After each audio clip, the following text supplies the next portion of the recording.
Olá pessoal, aqui quem fala é o Luiz e o que eu vou falar hoje é sobre bipolaridade e trabalho. Se você é uma pessoa que sofre com algum transtorno mental, já deve ter percebido que é muito desafiador trabalhar no emprego normal de 8 a 9 horas por dia.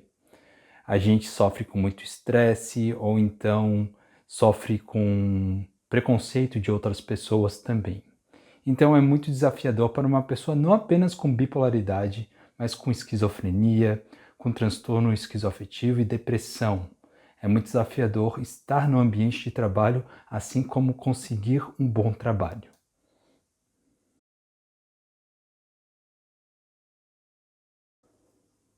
Um desafio que pessoas com transtornos mentais enfrentam, principalmente, é uma certa ideia errada que se tem de que elas não podem ser produtivas. Ou que, por exemplo, uma pessoa com bipolaridade do tipo 1, ela não consegue se manter estável no seu trabalho. Ela é uma pessoa instável, então não vai conseguir ser produtiva, não vai conseguir ir ao trabalho todos os dias.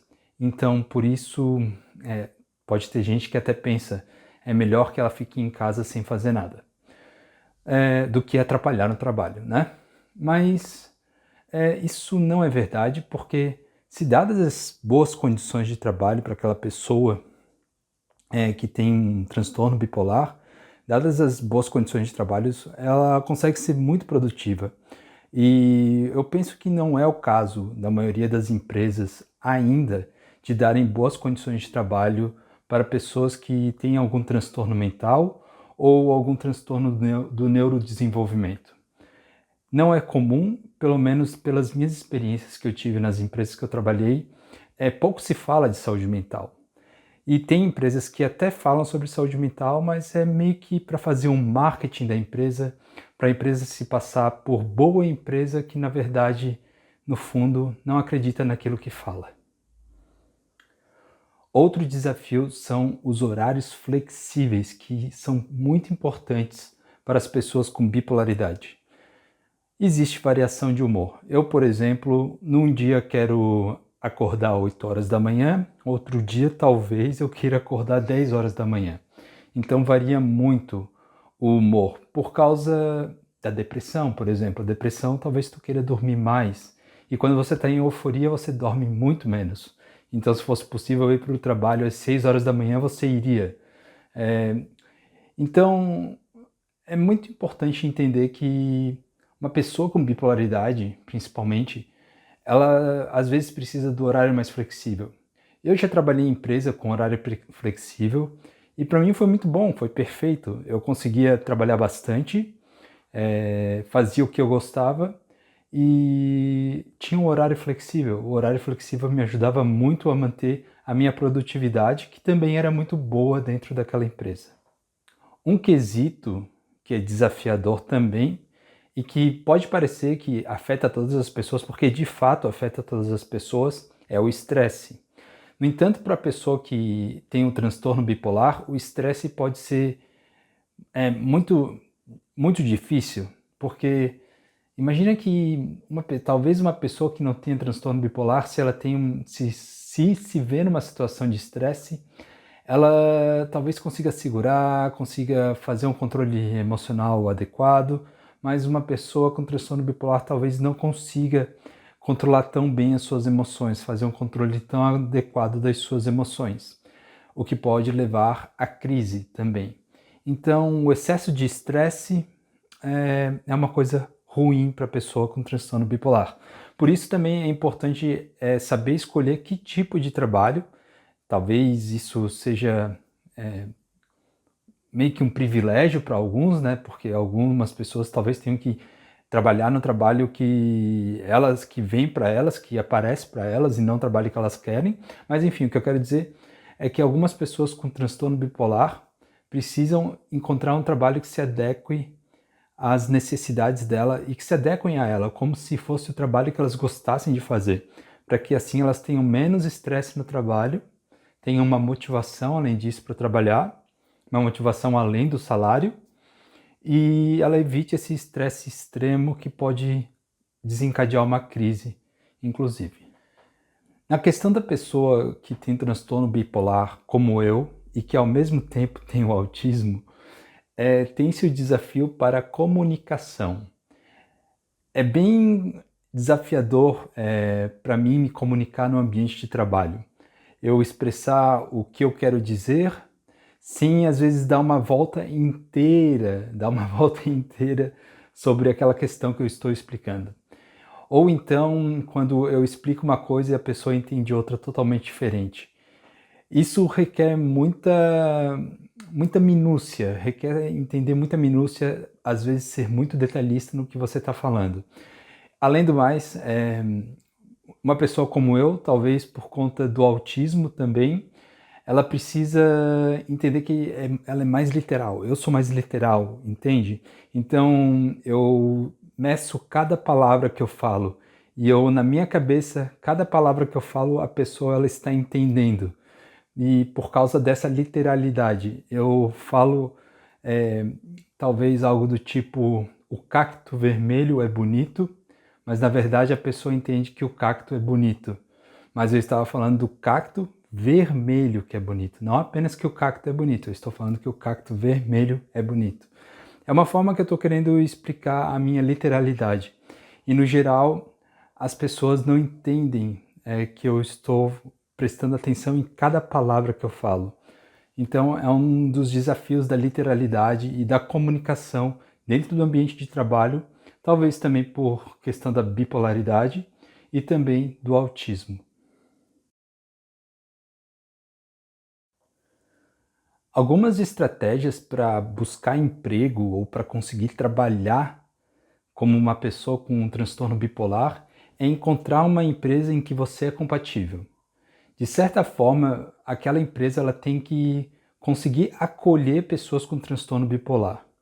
Ou então, elas não precisam ter aquele marketing bonitinho, nós somos uma empresa que acolhe pessoas com um transtorno mental, ou acolhemos pessoas com deficiência. Não precisa ter esse marketing bonitinho. Mas se você conversa com o responsável pela empresa e percebe que ele tem afinidade contigo, e eu particularmente gosto de contar para a pessoa que eu tenho transtorno bipolar, ou que eu tenho as questões como o autismo, a bipolaridade, eu faço questão de dizer isso porque eu acho muito melhor do que não deixar claro do que depois aconteceu o caso, como já aconteceu comigo, de ter que contar depois que tem essas condições e a pessoa começar a te olhar de uma forma diferente, assim dizendo. Então é legal buscar uma empresa que tenha afinidade contigo, que seja compatível contigo. É muito importante também. Além da empresa, é importante encontrar um trabalho com o qual você tem afinidade. Seria como fazer a sua paixão, fazer aquilo que você gosta. Muitas pessoas não têm a oportunidade de conseguir isso. Muitas pessoas não podem conseguir fazer o que gostam. Então, se não consegue fazer o que gosta, que seja pelo menos fazer aquilo que sabem fazer muito bem. Que seja fazer alguma coisa que tem experiência. Porque quando a gente faz uma coisa que a gente não entende muito bem como se faz, acabamos ficando estressados demais com aquilo. E aquilo pode ser uma experiência muito estressante, enfim, e poder levar a uma crise também. E, por exemplo, tem que se pensar também na sua personalidade. Se você é uma pessoa mais introvertida, mais fechada em si, talvez, pode-se dizer dessa forma, talvez um trabalho no telemarketing não seja uma boa. Ou talvez um trabalho com vendas também não seja uma boa. E se você é uma pessoa mais extrovertida, pode ser que um trabalho como designer não seja uma boa. Então seria interessante ver aqueles trabalhos que combinam e são compatíveis com a sua personalidade, além daqueles trabalhos que são compatíveis com as suas habilidades e os trabalhos que são compatíveis com as suas paixões. Uma outra opção que eu acho bem desafiadora, pelo menos aqui no Brasil, é o trabalho autônomo ou empreender em algo. É bem desafiador aqui no Brasil, mas pode ser algo bom por quê? Porque você terá o horário flexível, Você poderá escolher fazer algo que gosta, mas eu acho que se você seguir essa linha, é importante ter um mentor e, além disso, pessoas que te ajudem. Porque essa área do empreendedorismo e do trabalho autônomo, ela exige que você aprenda com outra pessoa, porque você está indo sozinho para a guerra, praticamente. E então, numa empresa, você não vai necessariamente sozinho para a guerra. Você está recebendo os clientes que o seu patrão conseguiu, de certa forma, né? Você está atendendo os clientes que você já está numa máquina que está funcionando. E você, estando no trabalho autônomo, você tem que fazer a máquina funcionar. Você tem que fazer o motor pegar força logo por conta própria. Enquanto que você entra numa empresa, você já está com o motor rodando. Mas enfim, os dois têm desafios. Ambos os caminhos têm desafios. Mas são esses desafios que eu enxergo numa pessoa que buscar trabalho autônomo ou como empreendedor. Agora eu queria falar de algumas coisas que o empregador pode considerar ao contratar uma pessoa com transtorno bipolar ou com qualquer outro transtorno mental. A primeira coisa é perguntar como aquela pessoa está se sentindo. Fazer, de certa forma, conferir como aquela pessoa se sente ao longo do trabalho, ao longo dos dias também, ao longo da semana, e saber como ela está se sentindo, porque a pessoa com bipolaridade, ela tem a flutuação de humor, e cada pessoa bipolar, ela é única. Cada pessoa bipolar, ela tem o seu ciclo, que é diferente de outras pessoas. Então isso vai ajudar a definir como delegar tarefas para essa pessoa, eu imagino. Se necessário, diminuir a carga horária da pessoa com transtorno bipolar ou deficiência, com algum tipo de deficiência. A pessoa com transtorno bipolar, ela muitas vezes pode se sentir muito estressada com a carga de horária alta. Imagina que, por exemplo, eu que tenho transtorno bipolar já tenho que fazer outras coisas além da minha rotina. Eu tenho que lidar com remédios, eu tenho que fazer terapia, eu tenho que ir ao médico, eu tenho que saber respirar profundamente quando alguma situação me estressa muito, situações do dia a dia. Então, existem várias coisas, várias variáveis no dia a dia de uma pessoa com bipolaridade. É claro, isso não significa que pessoas que não têm esse transtorno, não têm nenhum tipo de transtorno, não tenham que lidar, mas existem várias variáveis que a gente já lida que aumentam muito o nosso estresse. E uma pessoa com bipolaridade, ela pode necessitar de uma carga horária reduzida. Se ela, por exemplo, precisa ir para o trabalho pegando ônibus, isso adiciona muito ao estresse dela, principalmente se ela estiver junto à condição do autismo.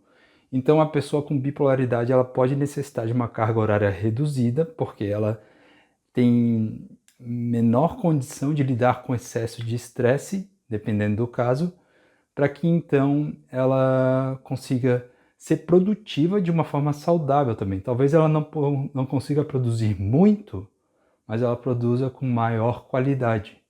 Essa pode ser uma vantagem de ter uma pessoa com um transtorno bipolar, mas que trabalha numa carga de horário reduzida. Trabalhos com uso de criatividade, principalmente, como por exemplo designer, pessoas que trabalham com marketing talvez, e publicidade e propaganda. Esses tipos de trabalho eu penso que são plausíveis de ter flexibilidade de horário. Até mesmo porque é difícil, muito difícil de trabalhar com a criatividade sem a flexibilidade de horário. Eu acho muito desafiador trabalhar. E essas pessoas, até mesmo muitas delas trabalham como freelancers, que é uma espécie de trabalho autônomo, e elas trabalham como freelancers porque dá maior flexibilidade de horário e a criatividade delas consegue fluir mais suavemente. Então, é uma coisa a se considerar com pessoas com transtorno bipolar. Eu sei que não tem comprovação científica sobre a criatividade de pessoas com bipolaridade, mas eu acredito nisso, tá? eu vejo que muitas pessoas com bipolaridade são extremamente criativas, cada uma do seu modo. Então é importante considerar isso, flexibilidade de horário, flexibilizar o horário de trabalho da pessoa com transtorno bipolar, saber, um dia ela pode chegar às 6, outro dia chegar às 7, é claro, tudo de acordo com as demandas da empresa, obviamente, mas se puder ter essa flexibilidade de horário, o horário que ela pode chegar e o horário que ela pode sair, ajuda muito. Outra coisa muito importante é estar atento que a pessoa com bipolaridade, ela provavelmente vai ter vários compromissos relacionados à condição dela. Como, por exemplo, o médico, talvez ela tenha que ir ao médico pelo menos uma vez por mês. Sempre ter que ir a um psiquiatra uma vez por mês. E terapia, talvez ela tenha que fazer terapia uma vez por semana. Se tiver, inclusive, algum tipo de incentivo da empresa para a saúde mental, para o trabalho da saúde mental dessa pessoa, melhor ainda. Então é importante ficar atento que tem que respeitar muito os horários que essa pessoa tem para fazer as consultas médicas e consultas terapêuticas, principalmente. Então é muito importante isso que o empregador tem em mente. Outra questão são os remédios. A pessoa com bipolaridade, ela vai precisar tomar os remédios todos os dias, provavelmente. E um dos problemas dos remédios é que muitos deles eles causam muita sonolência. Então talvez a pessoa ela tenha maior sonolência no trabalho. E talvez ela precise sim pegar e se levantar para ir no banheiro, passar uma água no rosto muitas vezes. Talvez ela tenha que fazer isso mais que uma pessoa um outro trabalhador da empresa, sabe? Um trabalhador qualquer da empresa. Então, talvez ela precise beber mais água, talvez ela precise, eu não recomendo, mas talvez ela tome mais café, mas eu não recomendaria isso para uma pessoa com transtorno bipolar. E então, essa pessoa ela vai precisar usar estratégias para lidar com essa sonolência dela. Então, é muito importante estar atento a isso, que ela vai ter sintomas dos remédios, que tem outros sintomas, como, por exemplo, algumas pessoas têm a catisia, que é causada por antipsicóticos, que é como se ela quisesse sair de fora do corpo, ela quisesse se mexer muito também. Pessoas que tomam lítio, muito usado por pessoas com transtorno bipolar, elas tremem. Eu tremo, sabe? Eu tremo, as minhas mãos tremem. E quando ela precisa fazer talvez um discurso público ou fazer alguma apresentação para a empresa, a mão dela pode tremer bastante. Então é importante ter essa compreensão, esse acolhimento também dessas questões. A pessoa tem transtorno bipolar, toma lítio, a mão treme, acontece. Tá bom? Então era isso, pessoal. Eu queria dar a minha mensagem de hoje, de que sim, pessoas com transtorno bipolar, elas podem sim ser produtivas e elas podem sim entrar no mercado de trabalho, podem evoluir, podem ser muito benéficas para sua empresa, caso você seja um empregador. Já é uma opinião minha, pessoas com bipolaridade são muito criativas e podem ajudar muito mesmo a empresa. É só ver as pessoas com bipolaridade, talvez só pesquisar as pessoas com bipolaridade aí no Google, que são prodígias ou que ajudaram esse mundo de uma forma bem eficiente. Tem aos montes por aí, não tem só aí nas celebridades do Google, mas você pode encontrar aos montes por aí no dia a dia também, certo? Então, vou ficando por aqui por hoje. Muito obrigado se assistiu o vídeo até aqui. Se gostou, deixa um curtir, se inscreve no canal e compartilha esse vídeo com outras pessoas. Muito obrigado e até a próxima.